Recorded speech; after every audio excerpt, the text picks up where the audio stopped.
ठरलं तर मग 22 एप्रिलच्या भागामध्ये आज आपण बघणार आहोत। रोजचे डेली अपडेट पाहण्यासाठी प्लीज माझ्या चॅनलला आत्ताच सबस्क्राईब करा। निरंजन वकील सर्वांना म्हणतात, आपण एकदा केसवरती नजर टाकूया। जज साहेब, शांताबाईची आणि अर्जुन वकिलांची कशी काय ओळख होती हे जरा मला एक्सप्लेन करायचं आहे। शांताबाई अशी व्यक्ती होती, ती लहान मुलांना किडनॅप करायची आणि सिग्नलवरती त्यांना भीक मागवायची। यामध्ये अर्जुन वकिलांचा पण हात होता, ते सुद्धा त्यामध्ये सामील होते। तर निरंजन वकिलांचं हे बोलणं ऐकून अर्जुनला आणि सर्व घरच्यांना खूप मोठा धक्का बसलेला असतो। हिचे हे काळे धंदे सुरू होते, ती बहुतेक अर्जुन सुभेदारांचा खरा चेहरा जगासमोर आणणारच होती, याची भणक अर्जुनला लागलेली होती आणि त्यामुळे शांताबाईचा खून अर्जुन वकिलांनी केलेला आहे आणि हाच गुन्हा इथे सिद्ध होतो। निरंजनचे हे स्टेटमेंट ऐकून चैतन्य मात्र शांत थांबतो। चैतन्याला काय बोलावे हे कळत नसते, तर चैतन्य वकिलांना म्हणतो, मला काहीच बोलायचं नाही। तर सायलीला धक्का बसतो, तर अर्जुनला सुद्धा काही सुधरत नसते, नक्की काय बोलू काही कळत नसते। तर अर्जुन जजला म्हणतो, सर मला इथे अजून काहीतरी बोलायचे आहे आणि काही पुरावे सादर करायचे आहेत। तर सायली खुश होते, तर चैतन्य खाली बसतो। तर अर्जुन जजला म्हणतो, आता जे ॲडव्होकेट प्रभूंनी माझ्यावरती आरोप केले आहेत ते निर्दोष आहेत हे मला सिद्ध करायचं आहे। तर जज अर्जुनला परमिशन गॅरंटेड असे म्हणतात। तर अर्जुन त्याची सुनावणी सुरू करतो। अर्जुन जजला म्हणतो, जज मी एक प्रोफेशनल ॲडव्होकेट आहे, कोर्टामध्ये खून सिद्ध होण्यासाठी असेल नसेल तर्कवितर्क लावले जात नाही, त्यासाठी पुरावे सादर करावे लागतात। हे कोर्ट तर्कवितर्क वर चालत नाही। निरंजन वकिलांच्या एवढं साधी गोष्ट लक्षात आली नाही का? मी एक प्रोफेशनल ॲडव्होकेट आहे।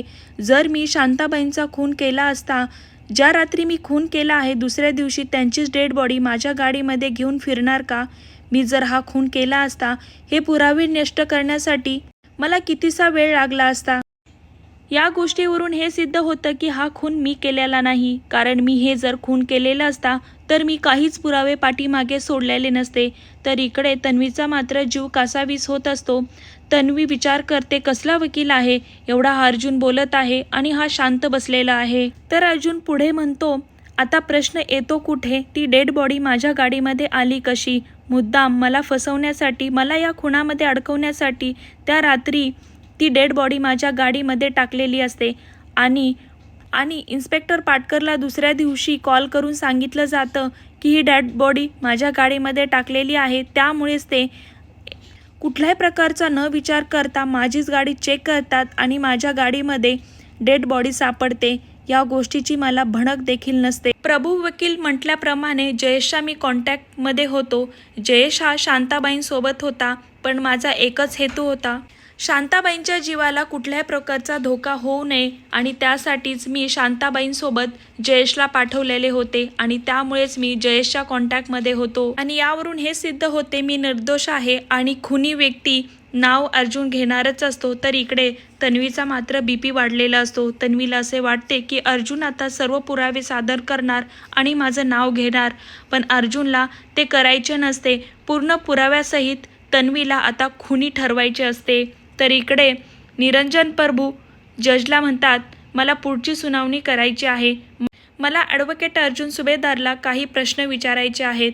तर जज परवानगी देतात। तर निरंजन प्रभू अर्जुनला काही प्रश्न विचारतो। निरंजन प्रभू अर्जुनला विचारतो, ज्या रात्री खून झाला होता त्या रात्री तुम्ही कुठे होतात?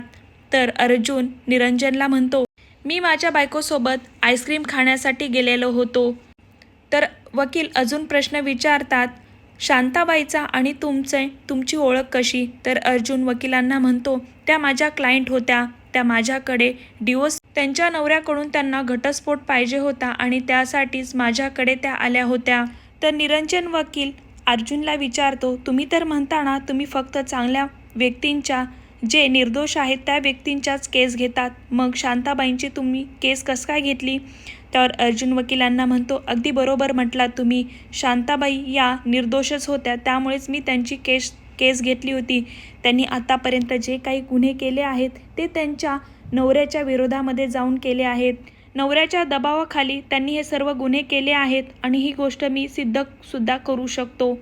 त्यांनी माझ्याकडे फाईल दाखल केली आहे, माझ्याकडे पुरावेसुद्धा आहेत. तर अर्जुन कोर्टामध्ये ते पुरावे सादर करतात. तर पुरावे पाहता क्षणी अर्जुनचा हा गुन्हा निर्दोष आहे हे सिद्ध होते. तर वकील निरंजनची अर्जुनने बोलती बंद केलेली असते. निरंजन जजला म्हणतो, सर मला आता कुठलाच प्रश्न विचारायचा नाही. तर निरंजन जाग्यावर जाऊन बसतो.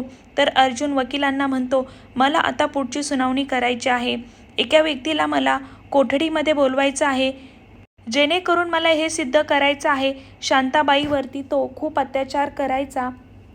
त्यामुळे शांताबाईंनी काही गुन्हे दबावाखाली केले होते आणि माझा आणि शांताबाईंची कशा प्रकारे ओळख होती हे सिद्ध होईल.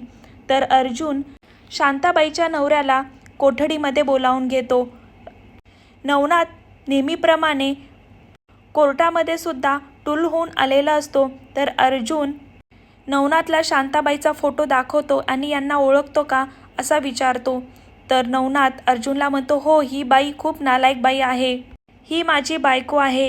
तर अर्जुन नवनाथला विचारतो, तुम्ही तुमच्या बायकोला मारहाण करायचात का? तर नवनाथ जज समोर म्हणतो, हो मी खूप मारायचो तिला, ती माझी बायको आहे, मी तिच्यासोबत काही करील, तुम्हाला काय करायचे आहे? खरं तर मी तिला मारूनच टाकणार होतो, पण तीच घरातून स्वतःहून पळून गेली, त्यामुळे तिचा जीव वाचला. नक्की आहे तरी कुठे? तर नवनाथ स्वतः काय बोलत असतो याचंच त्याला भान नसते. तर इकडे नवनाथच्या स्टेटमेंटवरून तन्वी आणि निरंजनच्या अडचणी वाढत जात असतात. तर अर्जुन वकिलांना म्हणतो, जज साहेब ही नोट लिहून ठेवा, कारण स्वतः आरोपीच खून करील अशी त्यांना सतत धमकी देत असतो. तर जज पोलिसांना म्हणतात, हे जे शांताबाईंचे मिस्टर आहेत ना, यांच्यावरती कारवाई केली जावी, कारण हा सुद्धा एक दोषी आहे. तर नवनाथला तिथून पोलीस कोठडीमध्ये घेऊन जातात. त्यानंतर अर्जुन कोठडीमध्ये उभा राहतो. त्यानंतर वकील निरंजन पुढची सुनावणी करतात. वकील निरंजन जजला म्हणतात, मी सिनियर ऑफिसर पाटकरला कोठडीमध्ये बोलवण्यास इच्छित आहे. वकील निरंजन पाटकरला विचारतो, ज्या दिवशी तुम्ही अर्जुन सुभेदारांना अटक केले होते त्या दिवशी नक्की काय झाले होते हे सविस्तर तुम्ही सांगताल का? तर पाटकर जजला म्हणतो, हो सर, मी नाकाबंदीवरती होतो. अर्जुन सुभेदारांच्या गाडीला पाटी नव्हती, नंबर प्लेट नसल्यामुळे मी त्यांना फाईन लावला. ते फाईन देण्यासाठी नकार देत होते, कारण त्यांनासुद्धा माहीत नव्हते त्यांच्या गाडीला पाटी नाही. मी त्यांच्या पाटीकडे डिक्कीकडे पाहिले तर त्यांच्या डिक्कीमधून रक्त येत होते. मला खूप मोठा धक्का बसला. मी त्यांची डिक्की उघडली तर बघतो तर काय, शांताबाईंचा मर्डर त्याच्यामध्ये झालेला होता आणि त्यांची डेड बॉडी त्या डिक्कीमध्ये होती. आणि त्याच वेळेला मी सुभेदारांना अटक केली, जेलमध्ये टाकले. तर अर्जुनला स्टेटमेंट ऐकून धक्का बसतो. तर अर्जुन जजला म्हणतो, ऑब्जेक्शन माय लॉर्ड, आणि एक मोबाईलची ऑडिओ क्लिप जजला ऐकवतो. त्यावर जज अर्जुनला विचारतात, नक्की ही कोणाची क्लिप आहे? तर अर्जुन जजला म्हणतो, मी जेव्हा अटक झालो होतो तेव्हा मी पोलिसांची परमिशन घेतली होती सिक्रेट रूमची मला डिस्कशन करण्यासाठी, पण त्याच वेळेला पाटकर साहेबांनी मी जिथे डिस्कशन करत होतो त्याच वेळेला त्यांनी मोबाईल खाली लावला होता टेबल खाली, आणि आमचं काही जे काही डिस्कशन असेल ते त्यांनी ऑडिओ क्लिप करून घेतली होती आणि ते हेच डिस्कशन आहे. आणि ही गोष्ट सिद्ध करण्यासाठी तो एका पाटील नावाच्या पोलिसाला सुद्धा बोलवतो. तो पाटीलसुद्धा अर्जुनची साथ देतो आणि तो जज साहेबांना खरं काय ते सांगतो. हो साहेब, हे अगदी खरं आहे, जेव्हा हे डिस्कशन करत होतात पाटकरनेच तिथे मोबाईल लावला होता त्यांच्यावरती गुन्हा सिद्ध करण्यासाठी. तर जज अर्जुनला म्हणतात, मेन मुद्द्यावरती यावरून काय सिद्ध होतं? त्यावर अर्जुन जजला म्हणतो, पाटकर साहेबांना एक कॉल आला होता, माझ्या डिक्कीमध्ये कोणीतरी डेड बॉडी टाकली आहे आणि त्यावरती तुम्ही ॲक्शन घ्या, त्याला पकडा. तर पाटकरचा नाईलाज होतो आणि तो जजला म्हणतो, हो जज साहेब, मला कॉल आला होता अशा व्यक्तीचा, अननोन व्यक्तीचा, अर्जुन सुभेदारांच्या डिक्कीमध्ये शांताबाईंची डेड बॉडी टाकली आहे आणि तुम्ही त्यांना अटक करा. तर अर्जुनने खूप मोठा पुरावा सादर केलेला असतो आणि ते बोलणे ऐकून तन्वीला आणि निरंजन वकिलाला खूप मोठा धक्का बसलेला असतो. तर जज साहेब पाटकरला 1 महिन्यासाठी सस्पेंड करतात, कारण तुम्ही चुकीची माहिती दिलेली आहे आणि तुम्ही गुन्हासुद्धा देखील केलेला आहे, तर पाटकरला याची चांगली शिक्षा भेटलेली असते. तन्वी विचार करते, अर्जुन जेलमध्ये असताना सुद्धा हा कसं काय पुरावे शोधून काढले, नक्की हा करत काय आहे. तर तन्वीला खूप मोठा धक्का बसलेला असतो. तर निरंजन प्रभू अजून एकदा अर्जुनला क्वेश्चन करतात. निरंजन प्रभू अर्जुनला विचारतात, तुम्हाला एवढं सर्व माहीत असताना शांताबाईंचा जीव धोक्यामध्ये आहे, मग तुम्ही त्यांना तुमच्या जागी राहण्यासाठी का सांगितले. तर अर्जुन जजला म्हणतो, अगदी ह्यांनी बरोबर प्रश्न विचारलेला आहे. मला माहीत होते, कारण त्यांचा नवरा त्यांना खूप मारत होता.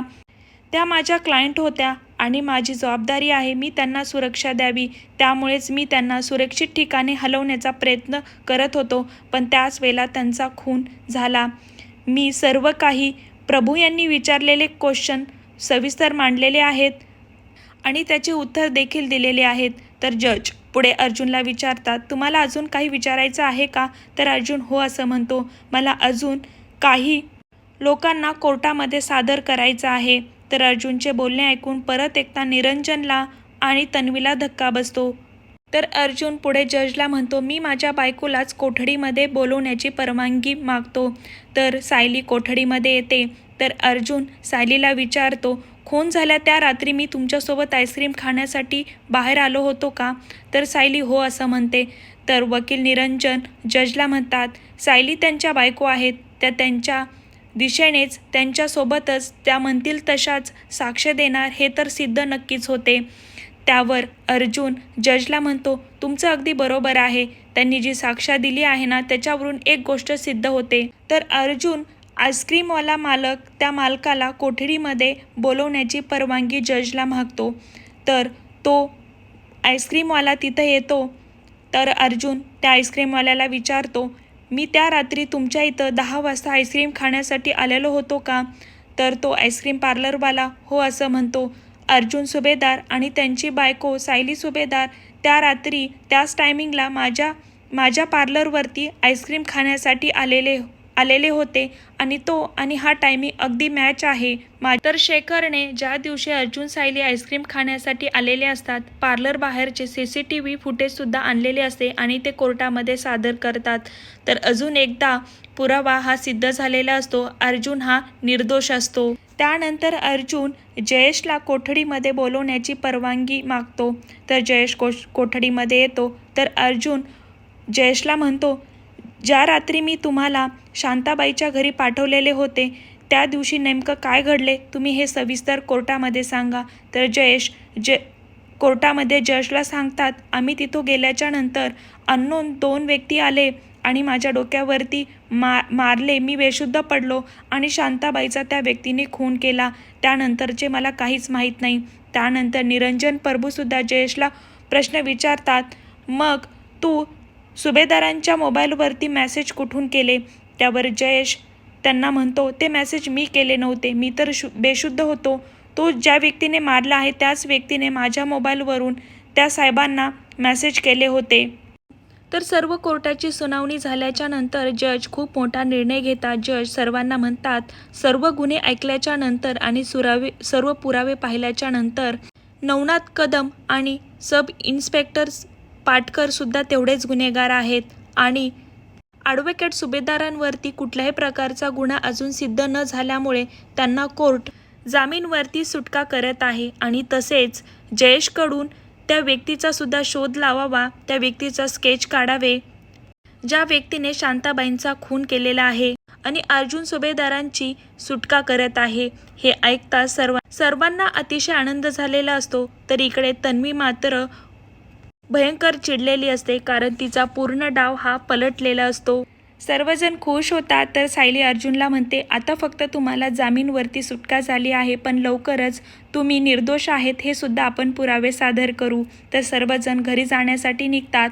तर तिथेच TV रिपोर्टर येतात आणि अर्जुनला उलटसुलट प्रश्न विचारत असतात. म्हणजे अजून पण तुम्ही जामीनवरती तुमची सुटका झाली आहे, अजून तुम्ही खुनीच आहेत का. तुम्ही शांताबाईंनी तुमच्या वकिलीची फीस देऊ शकली नाही म्हणून तुम्ही त्यांचा खून केलेला आहे का. मूर्ख रिपोर्टर बरेच काही उलटसुलट प्रश्न विचारत असतात. तर सर्वांना खूप मोठा धक्का बसतो. पण सायली मात्र सर्व रिपोर्टरांचे तोंड बंद करते आणि ती एक झकास आन्सर देते. सायली सर्वांना म्हणते, आतापर्यंत हा विनोद मी ऐकलेला नाही की कुणी फीस दिली नाही म्हणून कुणाचा खून करेल.